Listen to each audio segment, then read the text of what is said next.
हमें बनाना है prospecting list, अपना भी बनाना और अपने लोगों का भी बना के लेना है। देखिए किसी भी बिजनेस में, किसी भी फैक्ट्री में, किसी भी इंडस्ट्री में सबसे बड़ा जो पार्ट होता है रॉ मटेरियल। क्या होता है? Raw material. सब कुछ है और रॉ मटेरियल नहीं है तो क्या होगा?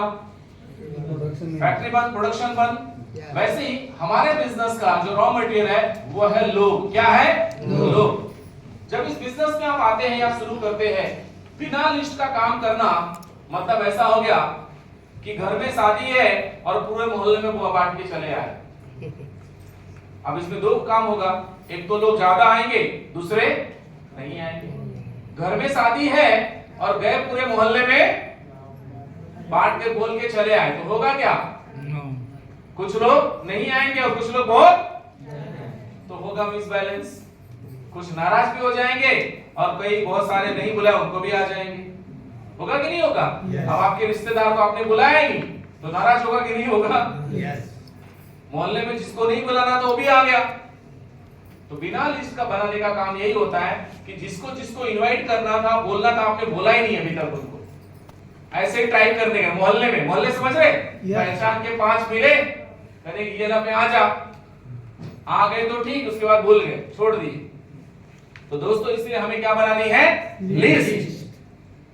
शुरुआत में, आरंभ में जब आप बिजनेस शुरू करने जाते हैं, स्वाभाविक तौर पे ना आना इट्स अ बिजनेस। ये बिजनेस का एक मतलब पार्ट है। क्या है? लोग ना बोलेंगे, कुछ लोग हाँ बोलेंगे, ये स्वाभाविक है। बिना लिस्ट का काम करने से होगा क्या? आप लोगों के बीच में गए, 8-10 लोगों से राय लिया, यानी मान लेते हैं आप 10 लोगों को येलम के बारे में बातचीत की। कितने लोगों से? और वो 10 लोगों ने आपको समय दे दिया या आपको ना बोल दिया, उदाहरण, तो आपको क्या लगता है? ये बिजनेस चलने वाला, लोग इसमें जुड़ते नहीं हैं, लोग आते नहीं हैं। अगर आपके पास लिस्ट होती 40 से 50 लोगों की तो क्या होता? क्या करते? अपने को तो 2 ही चाहिए ना, इसी में कोई ना कोई रहेगा। तो आपका आत्मविश्वास कमजोर नहीं होगा और बिजनेस भी चलता रहेगा।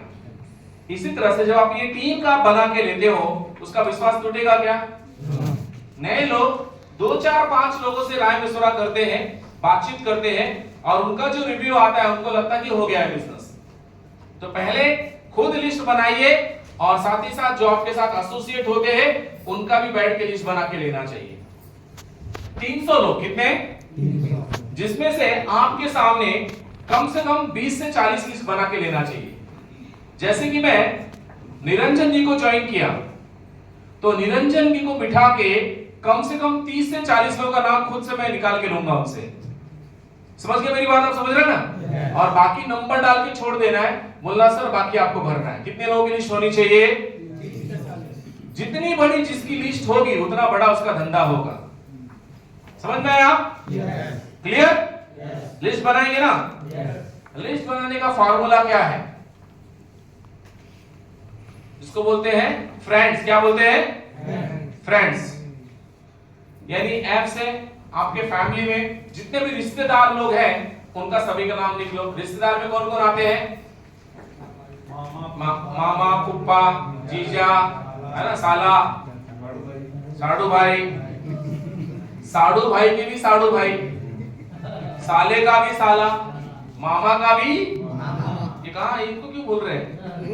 हाँ, जीजा का भी, समझ गए कि नहीं? साली का भी है कि नहीं रिश्ते? मौसा का भी, फुप्पा का भी, इतना लिस्ट है, खत्म नहीं होगी। अरे बैठ के बनाओ तो सही। फुआ का भी फुआ, मौसी की भी मौसी, नानी की भी नानी। देखो रिश्ते कितने बनते हैं इसमें, है कि नहीं? उसी में घूमते रह जाएंगे। लिस्ट बनानी चाहिए। और आज की टेक्नोलॉजी के दौर में लोगों से कम्युनिकेट करना कितना आसान है, यस और नो? अच्छा, थोड़ा सा खड़े हो जाइए। चावल